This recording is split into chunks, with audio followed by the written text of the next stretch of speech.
Les chasseurs de primes, vous en avez forcément entendu parler, mais dans le doute, je vais rapidement vous les présenter. Dans l'univers de One Piece, on peut retrouver deux camps principaux, la marine censée faire le bien et les pirates censés faire le mal. Et au milieu de tout ça, on va retrouver les chasseurs de primes qui eux veulent juste se faire des sous. Pour ça, ils vont capturer des criminels dont la tête a été mise à prix afin de les ramener à la marine. Mais le problème, c'est qu'on ne sait pas grand chose de ce qu'ils touchent réellement. Et si je te demandais combien ça te rapporterait de ramener Monkey D. Luffy à la marine, tu me répondrais sans aucune hésitation 3 milliards de sans savoir à quoi ça correspond vraiment. J'ai donc décidé de t'expliquer ce que ça représente réellement en te parlant de tout ça dans une devise que nous connaissons un peu mieux, l'euro. Dans cette vidéo, je vais essayer de te révéler le salaire des meilleurs mais également des pires chasseurs de primes, en passant de Zoro, le chasseur des pirates, par Jean Ango, le bandit, ou encore par Yosaku et Johnny. Afin de connaître le salaire d'un chasseur de primes sans trop de calculs foireux, on va prendre 7 d'entre eux, afin de créer des catégories de chasseurs de primes en fonction de leur puissance, qui nous permettra d'obtenir plusieurs salaires bien différents. En premier, on retrouvera le rang des débutants, ou autrement dit le plus faible de tous, qui regroupe l'ensemble des personnes qui viennent de devenir des chasseurs de primes. Aucun niveau de puissance minimum est nécessaire afin de rejoindre ce niveau, et on peut y retrouver le duo de Yosaku et Johnny d'avant l'ellipse. En second, on retrouvera les chasseurs de primes ayant la capacité de capturer un criminel valant plus de 10 millions de berries. Ce niveau contient de nombreux petits chasseurs de primes, mais le plus connu d'entre eux est sans aucun doute Roronoa Zoro, le chasseur de pirates avant sa rencontre avec Luffy. Le troisième rang nécessite de pouvoir capturer un criminel dont la prime s'élève à au moins 50 millions de berries, et on y retrouve Das Bonez ou Mr. One. En quatrième, ce sera un rang atteignable en ayant la capacité de capturer un pirate dont la prime s'élève à plus de 100 millions de berries, parmi lesquels on peut retrouver Django, le bandit. Le cinquième est un rang qui exige de pouvoir ramener une personne recherchée pour plus de 500 millions de berries. Et même s'il ne s'agit pas d'un chasseur de pirates à part entière, on va y placer le Barbe Noire d'avant l'ellipse, lorsqu'il a ramené Ace et sa prime de 550 millions de berries à la marine. Enfin, le dernier rang, qui est détenu par une infime partie des chasseurs de primes, demande d'être capable de capturer un criminel recherché pour plus d'1 milliard de berries. Parmi les rares chasseurs de primes détenant ce rang, on pourrait retrouver Zoro, le chasseur de pirates, en s'imaginant qu'il s'agit toujours d'un chasseur de pirates et non d'un pirate. Maintenant que nous avons classé les différents chasseurs de primes en 6 rangs différents, je vais rapidement t'expliquer comment on peut passer du berry à l'euro avant de faire les estimations du salaire de ces 7 chasseurs de primes. Et pour ça, il nous suffit simplement de passer par le yen, puisque Oda s'en est inspiré afin de créer le berry en lui faisant garder approximativement la même valeur. Ainsi, si on regarde le cours du yen et de l'euro, on se rend compte qu'un euro équivaut à 162 berry, ou qu'un berry équivaut à environ 0,6 centimes. Ces données peuvent bien évidemment changer avec le temps, mais les changements restent assez anecdotiques, avec une variation d'environ 15% sur 10 ans. Avec toutes ces informations, il ne nous reste plus qu'à étudier le cas de chaque chasseur de primes en déterminant une fréquence de chasse ainsi que le montant des primes obtenues lors de la capture d'un criminel. Pour ça, on va poser 3 règles générales qui vont nous permettre d'avoir un raisonnement le plus logique possible. Tout d'abord, il est impossible pour un chasseur de primes de capturer un criminel dont la prime dépasse son rang. Ainsi, il sera possible pour un chasseur du 4e rang de capturer un criminel dont la prime se situe aux alentours des 2 ou 300 millions de berries. Mais il sera incapable de capturer un criminel valant plus de 500 millions de berries, quelle que soit sa façon de faire. Ensuite, les chasseurs de primes ne répondent qu'aux avis de recherche de la marine et non à ceux de marchands d'esclaves ou encore de la Cross Guild. Et ça pour 2 raisons. La première est que le commerce d'esclaves peut facilement rapporter énormément d'argent à condition d'être suffisamment puissant et organisé, ce qui rendrait presque impossible de différencier les salaires des chasseurs de primes au-dessus du 3e rang. Et la seconde raison est qu'un chasseur de primes n'est pas un criminel cherchant à s'enrichir peu importe les conséquences. Enfin, nos 7 chasseurs de primes ne s'attaquent qu'à des criminels qu'ils sont sûrs de pouvoir vaincre afin d'en récupérer les primes sans se faire gravement blesser à chaque combat. Le salaire de Yosaku et Johnny. En apparence, nous avons là 2 chasseurs de primes tout à fait classiques qui pourraient se fondre dans la masse, et dont le profil correspond totalement à celui de la majorité des chasseurs de primes, étant trop faible pour capturer le moindre criminel avec un minimum de force, mais suffisamment puissant afin de capturer de petits bandits. Dans l'épisode 135, nous apprenons qu'une prime de 5 millions de berries est considérée comme trop élevée pour eux, ce qui me laisse supposer qu'ils s'intéressent généralement aux primes inférieures à 1 million de berries. Ainsi, si le duo se trouve sur une île perdue au sein d'Ace Blue avec en son sein de très nombreux brigands recherchés, il peut être facilement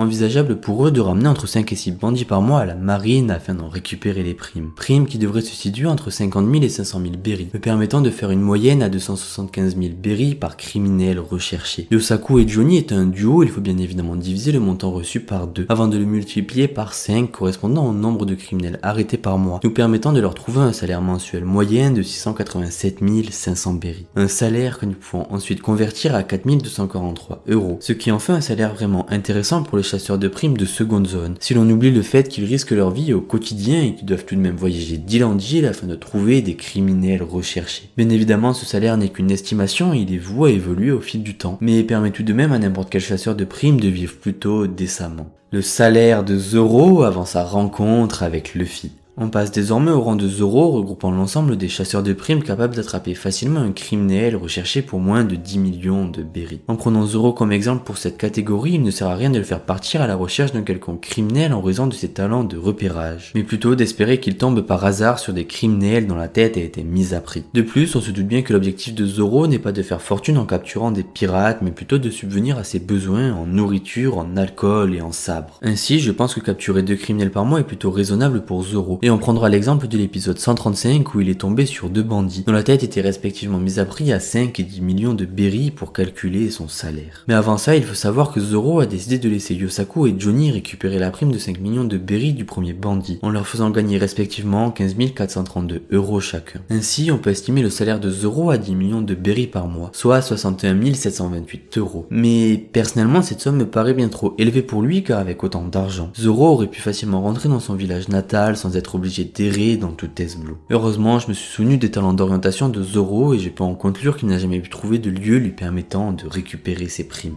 Le salaire de Mr. One. Mr. One ou Das Bones était un des membres les plus importants du Baroque Work, qui cherchait par tous les moyens à s'emparer du royaume d'Alabasta. C'est sous les ordres de Crocodile qu'il commença à capturer de nombreux criminels afin de financer l'organisation. Concernant sa puissance, on peut estimer qu'il est capable de s'occuper de n'importe quel pirate dont la prime est inférieure à 50 millions de berries, et peut monter jusqu'à 60 millions avec quelques difficultés. En faisant partie du Baroque Work, on peut supposer qu'il n'avait pas besoin de passer plusieurs semaines, voire mois, à rechercher des criminels recherchés pour plus de 50 millions de berries, et n'avait qu'à suivre les informations données par son organisation. On peut donc estimer qu'il devait capturer en moyenne un criminel par mois dans la prime avoisinait les 50 millions de berries, car même avec l'aide de son organisation pour trouver des pirates recherchés, les pirates dont la prime avoisine les 50 millions de berries se font tout de même assez rares au sein de Grand Line. Cependant, il est très fréquent que les personnes recherchées pour plus de 50 millions de berries soient des pirates, et on peut facilement supposer que d'autres membres de ces équipages soient également recherchés par la marine. Ainsi, on peut rajouter aux 50 millions de berries du capitaine des primes supplémentaires,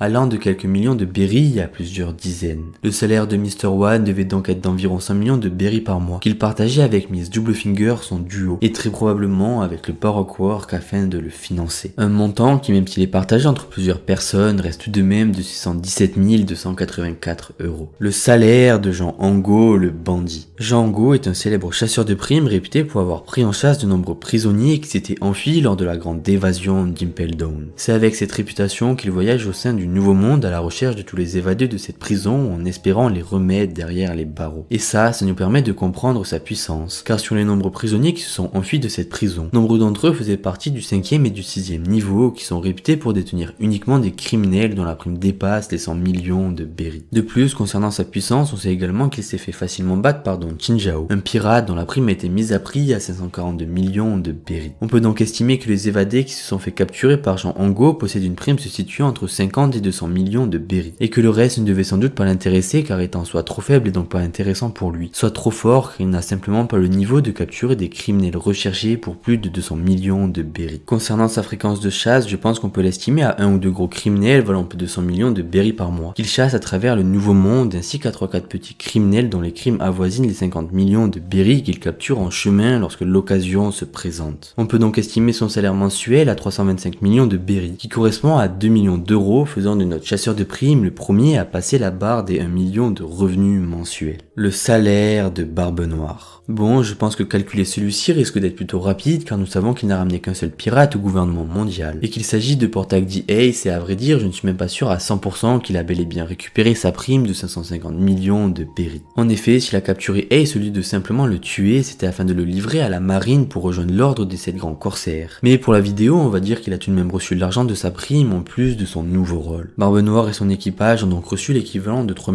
400 000 € de la part de la marine en capturant un seul homme. De quoi se faire de nombreux jaloux mais également de nombreux ennemis. Le salaire de Zoro à Wano. Véritable bras droit d'un empereur, Zoro aurait pu connaître un destin totalement différent s'il n'avait pas rencontré Luffy sur S Blue, le forçant à devenir pirate. Un destin qui lui aurait permis au fil de ses aventures de récolter un nombre incalculable de primes toujours plus élevées que les précédentes, qui aurait mené Zoro au rang de plus grand chasseur de pirates au monde. Parmi les primes que Zoro aurait pu récolter à Wano, on va en retenir qu'une seule, s'élevant à 1,390 milliard de berries. Et je parle bien de la prime de King que Zoro a battue. Malheureusement, on ne peut pas parler de salaire mensuel pour Zoro car trouver des adversaires valant plus de 2 milliards de berries n'est pas quelque chose de facile même dans le nouveau monde. Mais Zoro aurait tout de même pu toucher 8 millions et 500 000 euros en cash de la part de la marine en leur livrant King, de quoi survivre jusqu'à sa rencontre avec son prochain adversaire. Voilà, on connaît enfin les salaires approximativement foireux de nos 7 chasseurs de primes. Si jamais t'es pas d'accord avec l'un d'entre eux, n'hésite pas à m'expliquer pourquoi en commentaire. Enfin, il ne faut pas oublier que ces salaires sont représentatifs de ces chasseurs de primes à un moment donné, et sont totalement voués à évoluer avec le temps. Sur ce, n'oublie pas de me lâcher un petit like et de t'abonner, ça me ferait super plaisir. Et je te dis à la prochaine dans une autre vidéo, ciao!